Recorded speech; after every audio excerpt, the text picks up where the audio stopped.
பெரியார் பிறந்திராவிட்டால் தமிழகம் இன்னும் ஒரு நூற்றாண்டு அடிமையில் மூழ்கி இருக்கும்.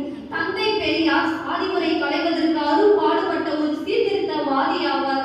பகுத்தறிவு மற்றும் சுயமரியாதை கொள்கைகளை பெரிதும் ஊக்குவித்தவர் ஆவார்.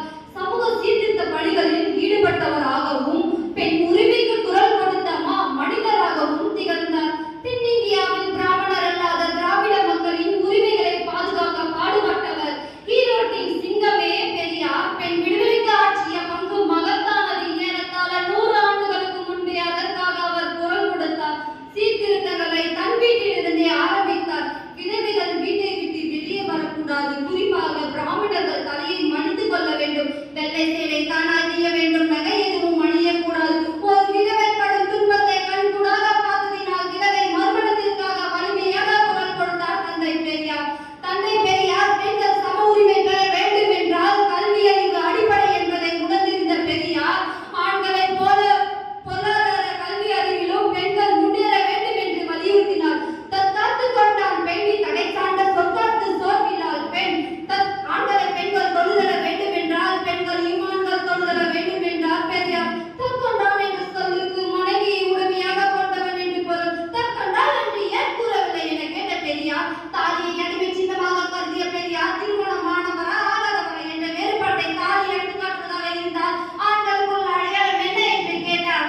பெண்களும் ஆண்களுக்கு தாலி கட்டுவதை நியாயம் என்று வாதிட்டார். கற்பு கரசன் பல கற்பு கரசி என்ற வார்த்தை ஏன் இல்லை என கேட்ட பெரியார் பெண்கள் இளவயது திருமணத்தால் பெண்கள் உடல் ரீதியிலும் மனல் ரீதியிலும் அதிகமாக பாதித்தால் அதனை கடுமையாக எதிர்த்தார் ஈவேரா பெரியார். ஆண்களுக்கு இணையாக பெண்களுக்கும் சம உரிமை வழங்க வேண்டும். ஆடம்பர திருமணங்களை எதிர்த்த பெரியார் பெண்கள் பெயரில் வங்கியில் முதலீடு செய்ய சொன்னார். பெரியார் ஒரு இண்டிபெண்டன்ட் திங்கர். பெண் சமத்துவம் குறித்து விழிப்புணர்வை ஏற்படுத்தினார். சாக்ரட்டிஸ் பெண் சமத்துவம் குறித்து விழிப்புணர்வை ஏற்படுத்தவில்லை. அதனால் பெரியார் சாக்ரட்டிஸை விட உயர்ந்தவர். 2600 ஆண்டுகளுக்கு முன்பு வாழ்ந்த சாக்ரட்டிஸ் பல தத்துவங்களில் ஒன்று கேள்வி கேளுங்கள். சாக்ரட்டிஸ் தன் நம்பிக்கைக்காக அவரை நம்பியவர்களுக்காக உயிரை விட்டார். ஆனால் பெரியார் தனது மக்களுக்காக கடைசி மூச்சு இருக்கும் வரை அவர்களுக்காக போராடினார். அவருடைய சமூக புரட்சி தமிழ் இனத்தின் பெரும் பகுதி மக்களின் வாழ்க்கையை மாற்றியது.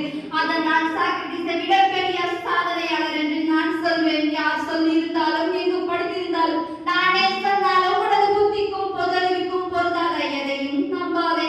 சிந்திக்கிறவன் மனிதன், சிந்திக்க மறுக்கிறவன் மதவாதி, சிந்திக்க பயப்படுகிறவன் கோலை, சிந்திக்க தெரியாதவன் கோலை. மதம் மனிதனை மிருகமாகும், சாதி மனிதனை சாக்கடையாகும். ஒருவன் தன் தேவைக்கு மேலே எடுத்துக்கொள்ளாவிட்டால் எல்லோருக்கும் எல்லாம் கிடைத்துவிடும்.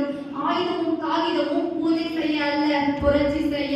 ஒரு சமயம் பெரியார் ஈரோட்டின் தலைவராய் இருந்த போது அங்கு பெண் என்ற பெருமை மக்களை பிடித்துக் கொண்டு ஆட்டியது. ஆனால் அவரே அவர்களை தொட்டு தூக்கி மருத்துவதம் செய்வித்தார். விதிமுறைகளுக்கு மாறாக கட்டப்பட்ட கட்டிடங்களை இடித்து நகரை சீர்படுத்தினார். குடிநீர் வசதிகள், சாலை வசதிகள் சரிவர செய்து கொடுத்தார். அரசியலில் அவர் ஒரு அதிசய பிறவி.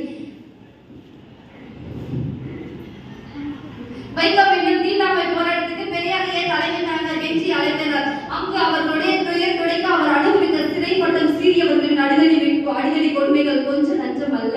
சிறையில் அவர் பட்ட கொடுமைகள் அளவில் அடங்கா. பத்மசாமி சுற்றுப்பாதையில் நடக்க தடை விதிக்கப்பட்ட இடவர்களும் தாழ்த்தப்பட்டவர்களும் தலை நிமிர்ந்து நடக்க காரணமானவர் தந்தை பெரியார். பெண் சுதந்திரங்களுக்கு குரல் கொடுத்தார். எல்லோருடைய வாழ்க்கையும் வரலாறாவதில்லை. வரலாறானவர்கள் யாரும் தனக்காக வாழ்ந்ததில்லை. சுமக்க தெரிந்து கொண்டார். சுமைகளும் சுலபம் தான். சாதிக்க பழகிவிட்டார். தடைகளும் தான், சவால் தான். இப்படிப்பட்ட மாமனிதர் நமக்கு கிடைத்திருவிட்டால் நான் இன்று உங்களுடன் பேசும் வாய்ப்பும் எனக்கு கிடைத்திருக்காது. என்னை போட்டு பல பெண்களும் பல துறைகளில் சாதித்து இருந்திருக்க முடியாது. பெரியாரை போற்றுவோம். பெரியார் வழியில் நாம் இருந்து நம் சமூகத்தை முன்னேற்றுவோம். இத்துடன் எனது சிறு பேச்சுரை முடித்துக் கொள்கிறேன். நேற்று என்பது உடனே, நாளை என்பது மதுவேற்புடை, இன்று என்பது உங்கள் வீணை வீணையை மீற்றி இன்றை உங்களாக்கி கொள்ளும் விடாமுயற்சிகள் போராடும் நாளை சரித்திரம் முன்னே படிக்கும் என்று கூறி உங்களிடத்து போய் விடைபெறுகிறேன். நன்றி, வணக்கம். மூன்றாம் number India second year chemistry.